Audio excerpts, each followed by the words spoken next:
Hi everyone, I'm Yogadharani, working as Assistant Professor in Department of Computer Science and Engineering at SNS College of Technology. Today I'm going to tell you something about Amazon Web Services and overview of Amazon Web Services.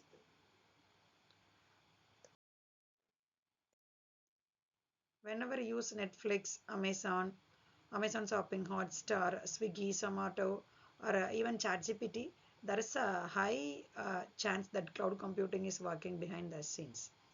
Today's session is not about memorizing AWS services. Instead of, we will understand why AWS was created, what problem it solves, and how different AWS services work together. This slide shows the recall of that is recap of previous session.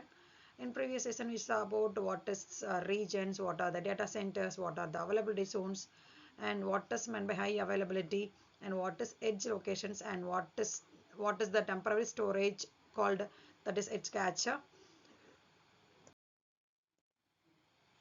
By the end of the session, you might understand what is AWS services and what is identify different AWS services categories. What are the major service provided by the Amazon, and finally, you will know about how all these services work together. So in this session, we might know about what is compute service, what is storage services, database services, networking, and security.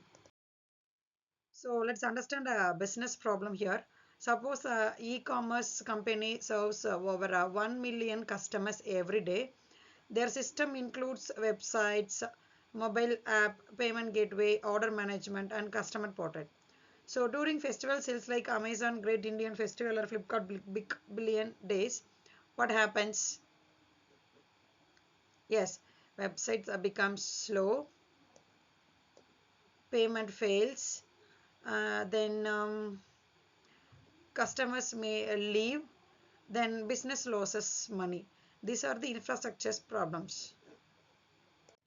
So if you were the cloud architect, how would you solve this? By solving this problem, we are using here a design thinking framework here. Now let us define the actual problem here. The problem is not simply website is slow. The actual problems are limited servers, then no scalability, high maintenance, storage limitations, security concern.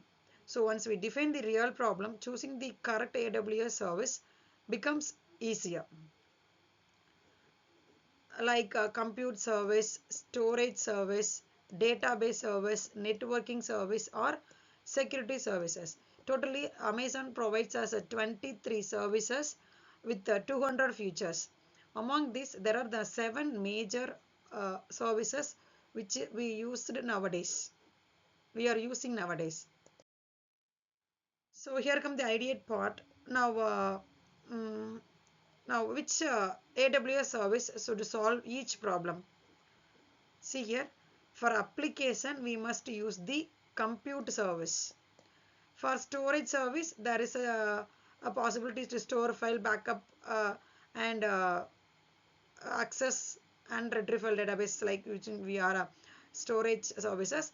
Then use database service to manage applications data. For networking connectivity, we use networking services. For protecting everything, we use security services data. So AWS provides specialized services instead of one giant solution. Here, let us see let us see the complete AWS ecosystem. It contains more than 240 features with 23 services. They are grouped into a category. The most major important categories are compute, storage, database, networking, security, analysis, AIML and machine learning. So today we will focus mainly on the first 5. See 1, 2, 3, 4 and 5.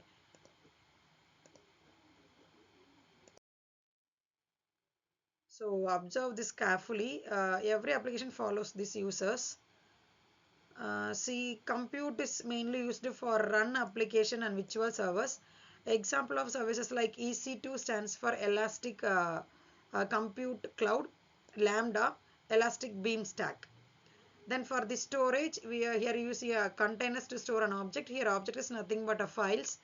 We all files we regularly using files are stored in a S3 storage, and EBS stands for Elastic Block System, and Elastic File System, Glacier for store files, backup, and other retrieve things manages data, and that database is used for storage structure and unstructured data with the services of RDS, DynamoDB like.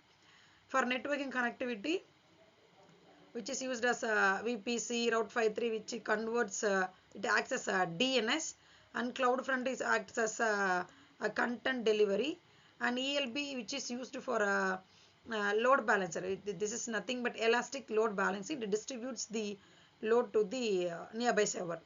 And security identity is mainly used for secure cloud resources, and then AIML is mainly used for building AI and ML applications like SageMakers, Lex Poly, recognition like. And containers here are deploy and managing containers applications like with the help of ECS, EKS and ECR. Before we deploy a product, we must entry with the Elastic Container Registry, and then only we go for ECS and EKS service. For every product deployment, we must entry once with the ECR.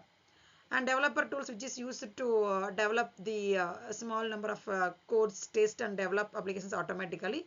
For that, we use code commit, code and following and commit all these lines in a single pipeline. We use the code pipeline. And this is the testing slide. And this is the evaluation of AWS services. Before we store a mainframe computer, and then we went for a cloud computing, now fully automated with the cloud.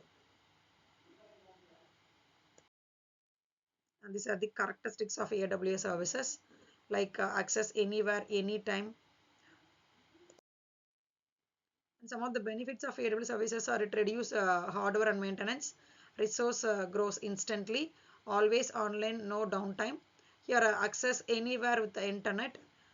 Your data can save and update because of there may be your data are replicated in many data centers and availability centers. If one system crashes, others run parallelly. So data here in cloud is more safer than the traditional system, and fast backup discovery, restoration for disaster management.